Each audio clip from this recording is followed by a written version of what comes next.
While most Americans are focusing in on the race for the presidency, lawmakers are gearing up for some intense races. In Georgia, 2 Senate seats could be up for grabs. Republican Senator Johnny Isakson has announced his retirement, and Senator David Perdue is also up for re-election. Last month, former Lieutenant Governor candidate Sarah Riggs Amico announced her plans to challenge Perdue. She kicked off her campaign at a picket line with AT&T workers protesting what they say are unfair labor practices. Sarah joins us now via Skype to discuss her campaign. Welcome back to Rising, Sarah. It's good to see you.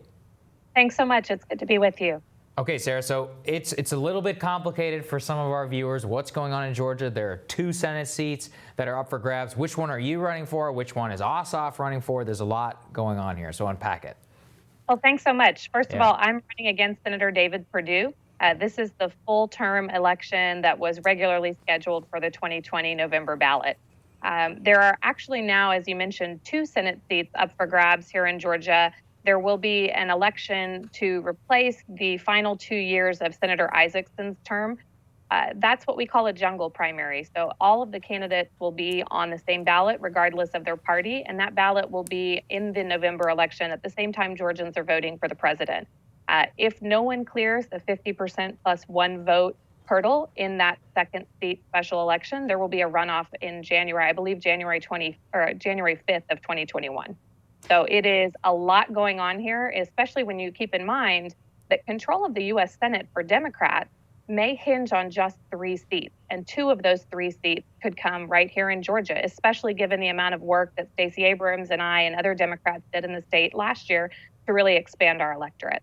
What makes you think that 2020 will be a better year for Democrats in Georgia?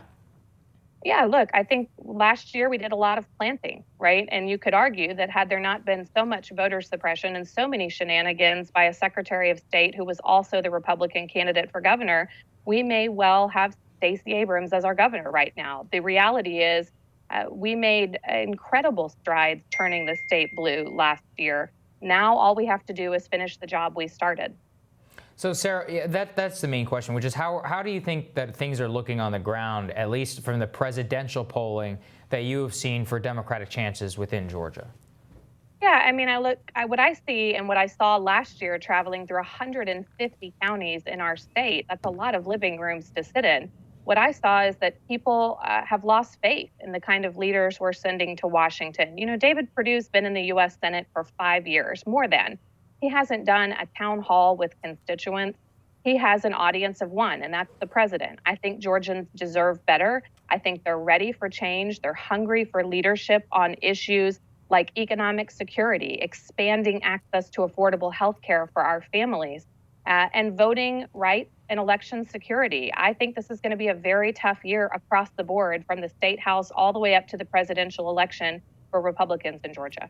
So Jon Ossoff is also running in the Democratic primary for the Perdue seat. He, of course, built a lot of name recognition in his ultimately unsuccessful bid for Congress. Why do you think you're the best Democrat to challenge Perdue? Well, first and foremost, there are actually 4 announced candidates running against David Perdue, including 2 of us who are very qualified and experienced women. So yes, Jon Ossoff is also in this primary, but the reality is I think we need somebody from the private sector who has had to save and create thousands of jobs, just like I have over the last 16 years as a business executive, to take on a former Fortune 500 CEO in this race. I think voters in Georgia, especially our farmers who have been kicked in the teeth by this trade war that the Trump administration has pursued and David Perdue has enabled, they need to see close up, what does that trade war look like? My business was literally driven to the brink of extinction by this trade war. And the reality is nobody wins the trade war, but the workers always lose. Sarah, one of the things that I've seen a lot of analysis on is about the suburban vote, and particularly in Georgia, where you see a lot of people coming from high-tax states like California and New York and moving to the South. Have you seen the same phenomenon, and do you plan on capitalizing on that when you're running for this seat? Yes, I have, and yes, I do. I live in West Cobb County, Georgia, so when you're talking about suburban women, suburban moms, I am that target demographic, and I think it's part of the reason, you know, in places like Cobb County, where I live, once upon a time was the largest group of Republican votes in the state. Last year, Stacey Abrams and I won this county by 54%. The reality is it's not just people who have moved here from out of state. That's a complete myth. It is also generational Georgians, people who've been here for 4, 5, 6, 7, 8 generations who are fed up. They are ready for women to make their own healthcare decisions, be in control of their own bodies. They are ready for a Senate that will take up the issues the Democratic House has already done the work on: universal background check, election security, voting rights, pension relief. These are kitchen table issues and foundational issues to our democracy. And time and again, the GOP-controlled Senate has failed to produce results for our people. Mitch McConnell calls himself the Grim Reaper for a reason. And with 2 seats up for grabs here in Georgia, and with, look, I got 1,000,008 votes in my first run ever for office last year. That's 400,000 more votes than David Perdue's ever gotten.